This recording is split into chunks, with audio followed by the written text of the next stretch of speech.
Jejak sejarah Indonesia di bulan Ramadan. Ramadan bukan hanya bulan ibadah, tetapi juga bulan yang sering menjadi saksi perubahan besar bangsa Indonesia.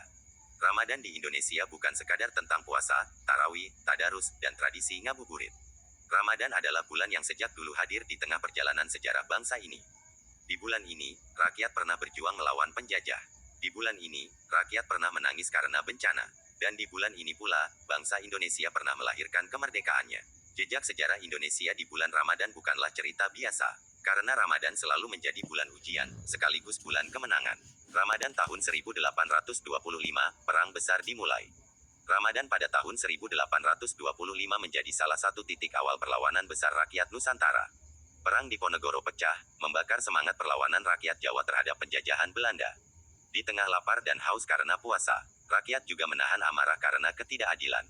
Ramadan menjadi bulan yang menguatkan keyakinan bahwa perjuangan melawan penjajahan bukan sekadar perlawanan politik, tetapi perjuangan mempertahankan martabat dan harga diri. Ramadan tahun 1825 adalah bukti bahwa iman bisa menjadi tenaga yang lebih kuat daripada senjata. Ramadan tahun 1908, kesadaran bangsa mulai bangkit. Memasuki abad ke-20, Indonesia memasuki masa baru. Ramadan tahun 1908 hadir ketika bangsa ini mulai sadar bahwa penjajahan tidak akan berakhir jika rakyat terus berjalan sendiri-sendiri. Organisasi pergerakan mulai tumbuh. Budi Utomo lahir sebagai tanda kebangkitan. Ramadan pada masa itu bukan hanya bulan ibadah, tetapi juga bulan pertemuan, diskusi, dan lahirnya kesadaran nasional. Di masjid, pesantren, dan rumah-rumah rakyat, tumbuh satu keyakinan, Indonesia harus bangkit sebagai bangsa yang merdeka. Ramadan tahun 1928, persatuan semakin kuat. Ramadan di masa ini menjadi Ramadan yang penuh harapan. Karena semangat persatuan bangsa mulai benar-benar menguat. Pemuda-pemuda dari berbagai daerah bersatu, menyatukan tekad. Walaupun Sumpah Pemuda terjadi pada bulan Oktober, gema semangat itu terus hidup hingga Ramadan setelahnya. Ramadan menjadi waktu untuk menguatkan janji. Satu tanah air, satu bangsa, satu bahasa. Ramadan mengajarkan bahwa persatuan bukan sekadar slogan, tetapi kekuatan yang bisa mengguncang penjajah. Ramadan tahun 1942, penjajahan baru datang. Ramadan tahun 1942 adalah Ramadan yang pahit. Jepang masuk ke Indonesia menggantikan Belanda. Awalnya rakyat berharap Jepang akan membawa kemerdekaan. Namun ternyata penderitaan belum berakhir. Kerja paksa, kekurangan pangan, dan ketakutan meluas. Rakyat menjalani Ramadan dalam keadaan lapar yang nyata, bukan sekadar lapar karena puasa. Tetapi justru dari penderitaan itu, bangsa ini belajar bertahan. Ramadan 1942 menjadi pelajaran bahwa kemerdekaan tidak akan pernah diberikan. Kemerdekaan harus direbut. Ramadan tahun 1945, kemerdekaan lahir di bulan suci.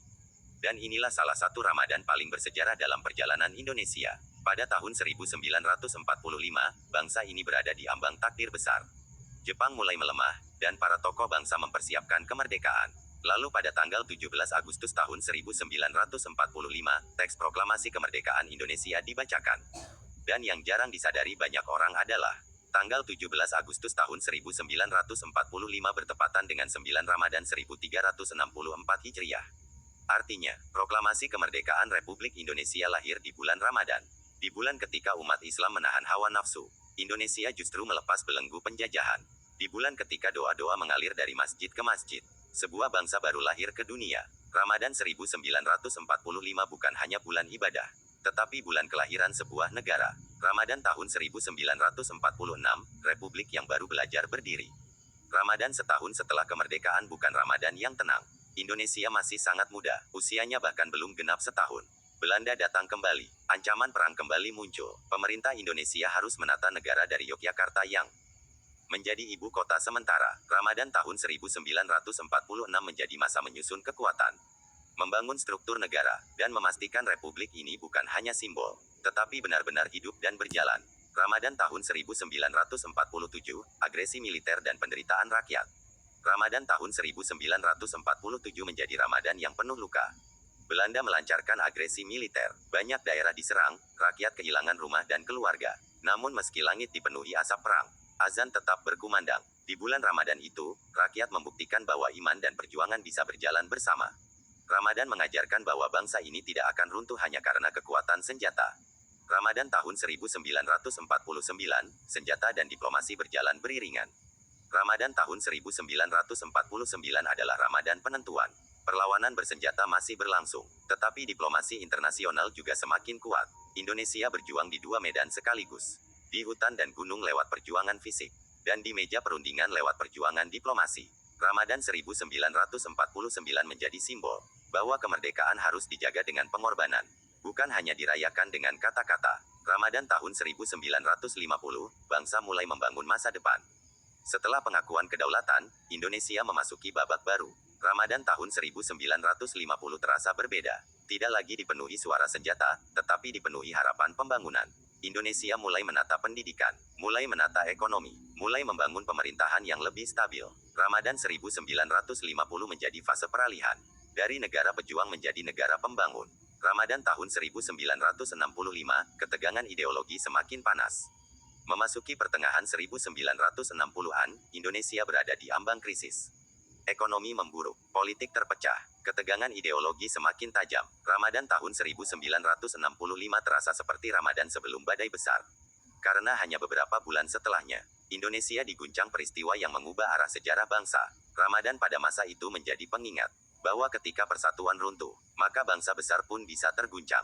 Ramadan tahun 1998, reformasi lahir dari penderitaan rakyat.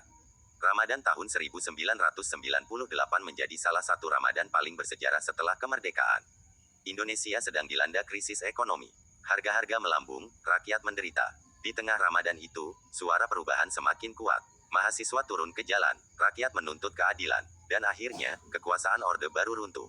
Ramadan tahun 1998 menjadi simbol bahwa kesabaran rakyat ada batasnya, dan ketidakadilan tidak akan bertahan selamanya.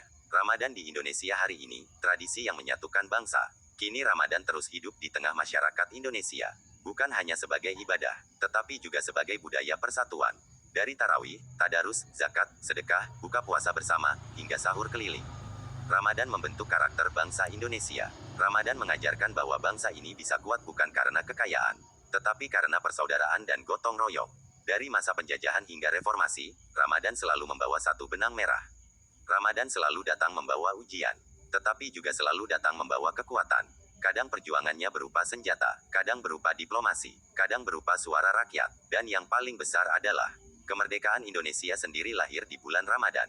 Karena proklamasi tanggal 17 Agustus tahun 1945 terjadi pada 9 Ramadan 1364 H. Artinya, kemerdekaan bangsa ini bukan hanya lahir dari perjuangan fisik, tetapi juga lahir dari doa dan keyakinan yang menguat di bulan suci. Ramadan bukan hanya bulan menahan lapar. Ramadan adalah bulan melahirkan kemenangan.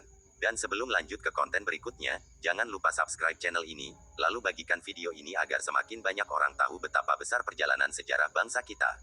Atas dukungannya saya ucapkan terima kasih.